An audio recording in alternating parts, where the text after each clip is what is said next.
시청자 여러분 안녕하십니까? 헬로티비 뉴스입니다. 부천시 의회가 올해 마지막 시정 질의를 진행했습니다. 상임위를 가리지 않고 부천시 주요 산하기관에 대한 문제 제기가 잇따랐습니다. 이정하 기자의 보도입니다. 행정사무감사에 이어 시정 질의에서도 집행부를 향한 질타가 이어졌습니다. 부천도시공사는 또다시 비판의 중심에 섰습니다. 부천시 의회는 도시공사가 행정사무감사 자료를 제때 제출하지 않아 감사가 파행했다고 지적했습니다. 부천도시공사는 공공기관의 정보 공개에 관한 법률과 개인정보보호법을 교묘히 왜곡하여 지방자치법으로 보장된 부천시의 행정사무감사 권한을 방해하였습니다. 부천도시공사는 얼마나 숨길 것이 많기에 갖가지 방법을 동원하여 정당한 행정사무감사를 방해했던 것은 아닌지. 도시공사의 출장 처리 관행 등 안일한 조직관리 문제도 도마에 올랐습니다. 부천도시공사의 최근 3년간 외부 활동 내역을 보면 총 99건 중 98건이 모두 출장으로 처리된 것으로 나타났습니다.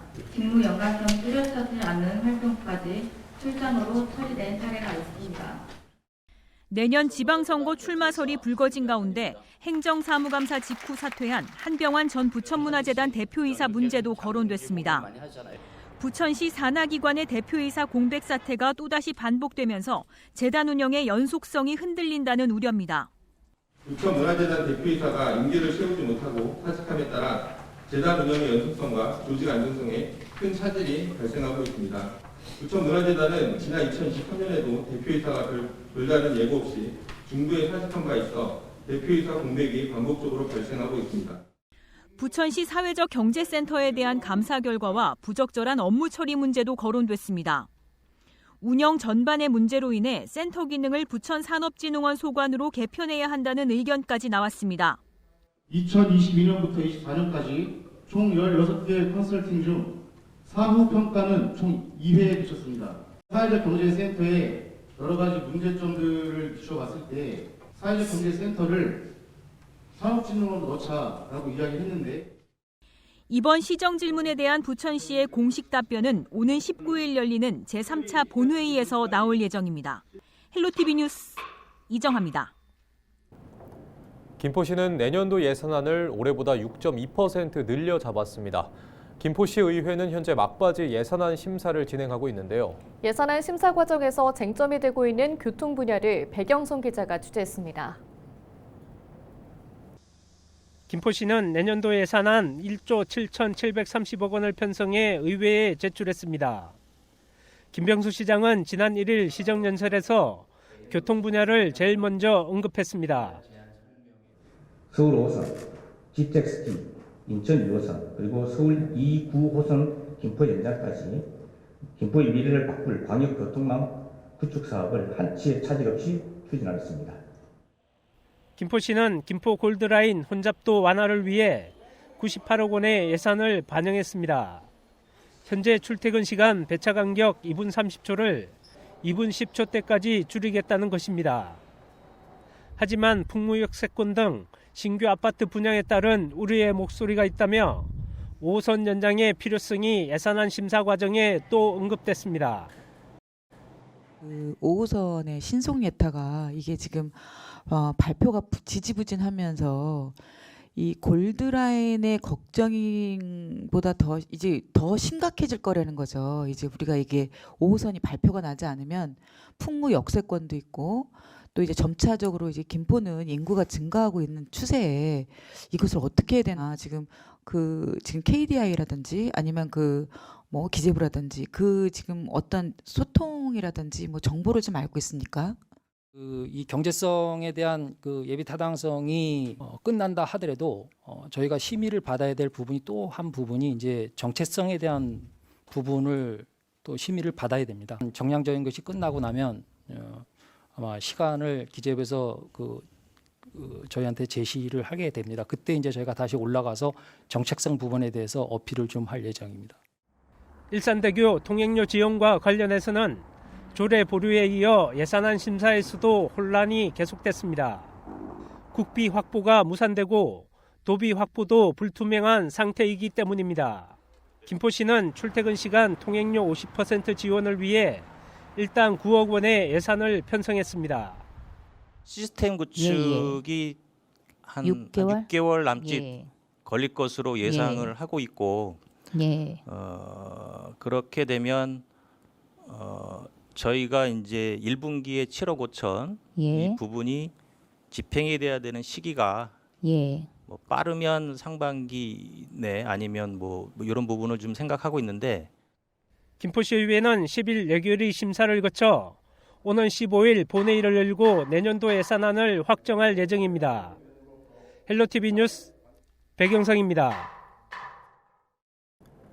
김포시는 2026년도 국도비보조금과 12매칭 사업 예산 9,667억 원을 편성했다고 밝혔습니다. 이는 내년도 김포시 예산의 54.5%에 해당합니다. 사회복지 분야가 67%로 가장 큰 비중을 차지했고 상하수도 9.6%, 교통, 물류 7.6%, 농림해양수산 3.7% 순이었습니다. 주요 사업은 김포 골드라인 증차 한시 지원 사업, 사오동 뉴빌리지 사업, 해강안 경계 철책 철거 사업, 포내지구 지표수 보강 개발 사업 등입니다.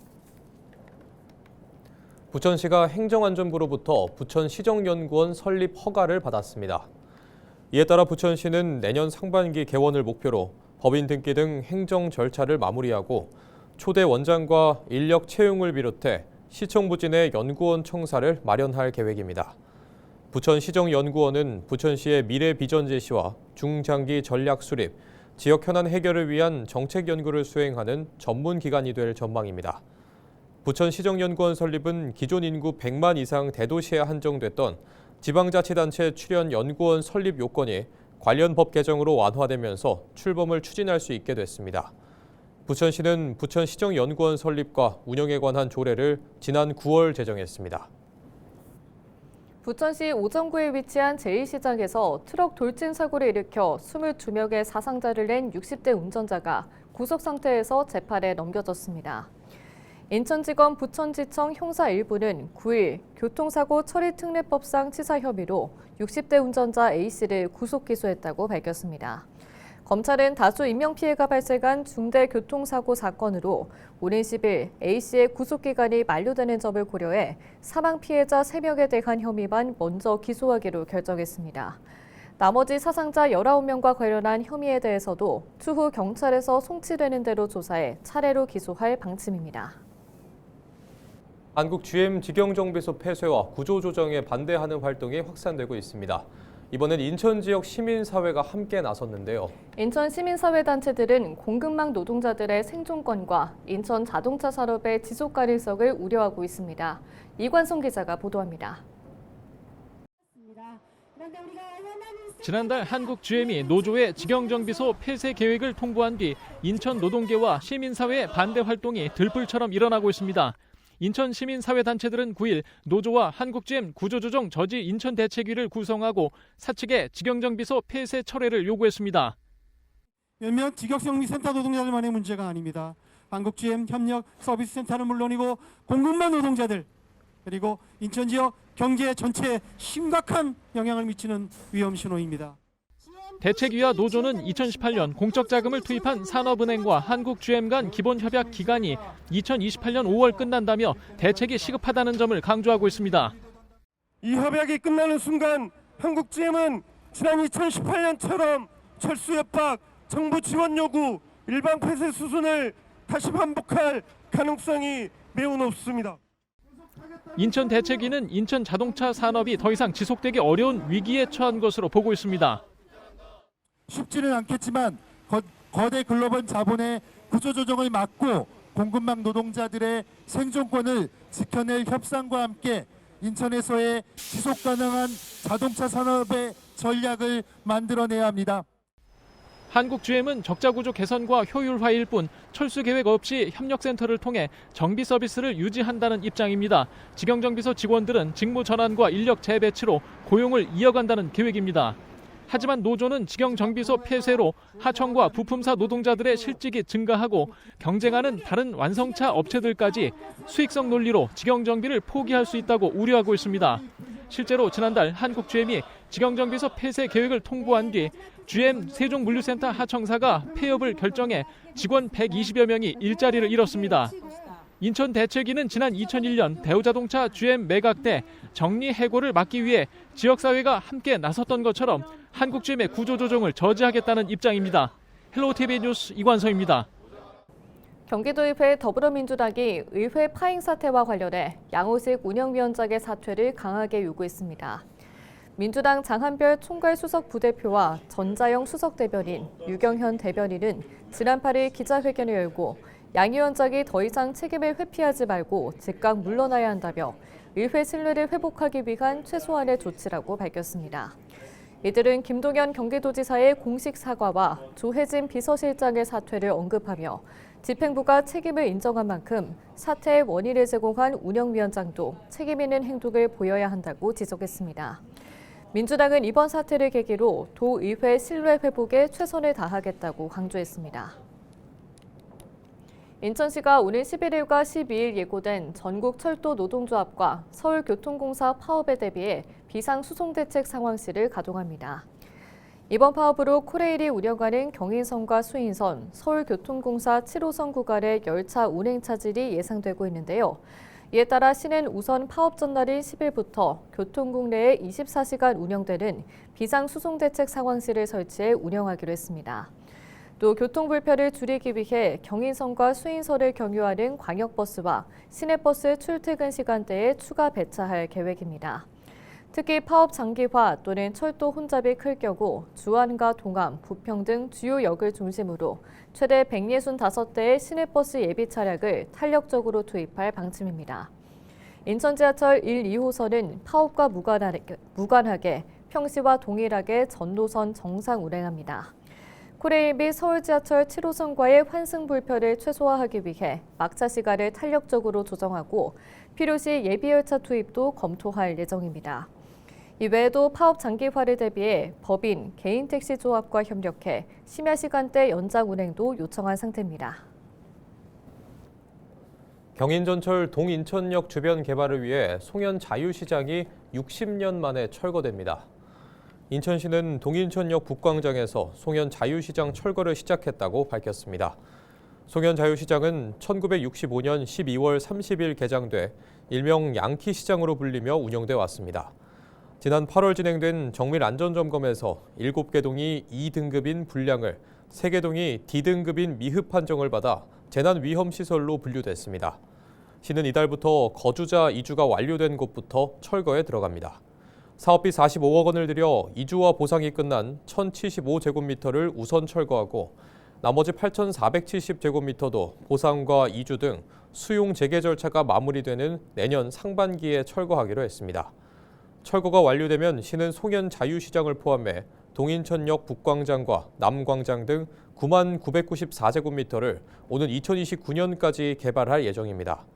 이곳에는 주거와 업무, 상업, 행정 기능이 복합된 입체 복합 개발이 추진되며 사업비는 4,351억 원이 들어갈 것으로 보입니다. 경기도는 지난 1일에서 3일 고액 체납자 압류품 313건에 대해 전자 공개 경매를 진행한 결과 268건이 낙찰됐다고 밝혔습니다. 낙찰 금액은 2억 7천만 원으로 공매 전 자진 납부액 1억 9천만 원을 합하면 모두 4억 6천만 원의 체납 세금을 징수한 셈이라고 도는 전했습니다. 전자 공매에는 1,094명이 참여해 7천 건이 넘는 입찰이 이뤄졌습니다. 경기도는 2015년부터 전국 처음으로 압류 동산을 공개 매각하고 있으며 2020년에는 전자 공매 시스템도 구축했습니다.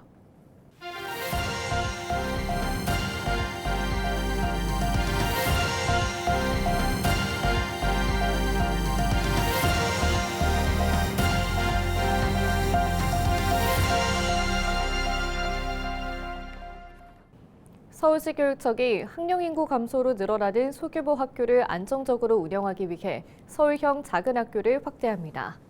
서울형 작은 학교는 기존 초등학교 8개 교에서 4개 교가 늘어나 12개 교로 확대되며 중학교가 처음으로 1개 교가 포함됐습니다. 뉴스를 마칩니다. 고맙습니다.